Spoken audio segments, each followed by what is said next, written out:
പെൺകുട്ടിയെ തട്ടിക്കൊണ്ടുപോയി. ഇന്നലെ തിരുവനന്തപുരത്ത് PTP നഗറിൽ നടന്ന ഭീകര സംഭവം.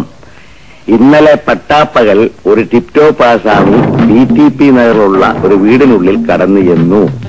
അപ്പോൾ വീടിന്റെ ഉടമസ്ഥൻ ചാരുകസേരയിൽ പത്രം വായിച്ചുകൊണ്ടിരിക്കുകയായിരുന്നു. ഈ അവസരം പാഴാക്കാതെ അവൻ പതുക്കെ വീട്ടുടമസ്ഥൻ അറിയാതെ മുകളിലത്തെ മുറിയിലേക്ക് കടന്നുപോയി. മുകളിലെ മുറിയിലുണ്ടായിരുന്ന പെണ്ണിനോട്, നിങ്ങൾ ജോലി ചെയ്യുന്ന സ്ഥാപനത്തിന്റെ ഉടമസ്ഥ അത്യാസന്ന നിലയിൽ കിടക്കുകയാണെന്നും അന്ത്യശ്വാസം വലിക്കുന്നതിന് മുമ്പ് നിങ്ങൾ ഒരു നോക്ക് കാണണമെന്ന് ആവശ്യപ്പെട്ട് ഇരിക്കുന്നതായും അവളെ അറിയിച്ചു. അവളെ വിശ്വസിച്ച് ഒരു ബലിയാടിനെ പോലെ അവനെ പിന്തുടർന്നു.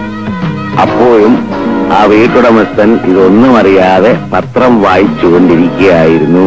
അതെന്തൊരു വായനയുടെ നാറി! അങ്ങോട്ടും ഇങ്ങോട്ടും പോകുന്ന ആരാണെന്ന് നോക്കണ്ട കാര്യത്തെ. ഇവനെയൊക്കെ വായിക്കുന്ന പത്രം കൊണ്ട് ചെതയുണ്ടാക്കി അതിന്റെ പുറത്ത് വെച്ച് ദഹിപ്പിക്കണം. എന്തെങ്കിലും ആട്ടെ. പക്ഷെ വിധി വീട്ടുകാരുടെ രൂപത്തിൽ അവിടെ എത്തിയിട്ടും ആ ടിപ്ടോപ്പ് ആസാമി അവിടെ നിന്ന് രക്ഷപ്പെട്ടു.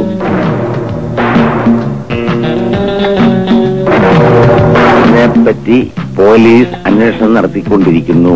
കഷ്ടമായിപ്പോയി. എന്തോന്ന്? ആ റോഷിയുടെ മാഡത്തിന്റെ ഹാർട്ട് അറ്റാക്ക്. എന്ത് കാര്യം? ഞാൻ അറിഞ്ഞു. അതന്നെ, ഓഫീസിൽ നാളെ വന്നത് ഇപ്പൊ അവളെ വിളിച്ചോണ്ട് പോയി. എപ്പോ? ഇപ്പൊ.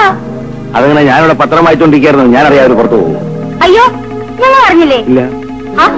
ഇപ്പൊ അവളെ വിളിച്ചോണ്ട് അങ്ങോട്ട് പോയല്ലേ ഉള്ളൂ. ഇപ്പൊ വിളിച്ചോണ്ട് പോയെന്നെ.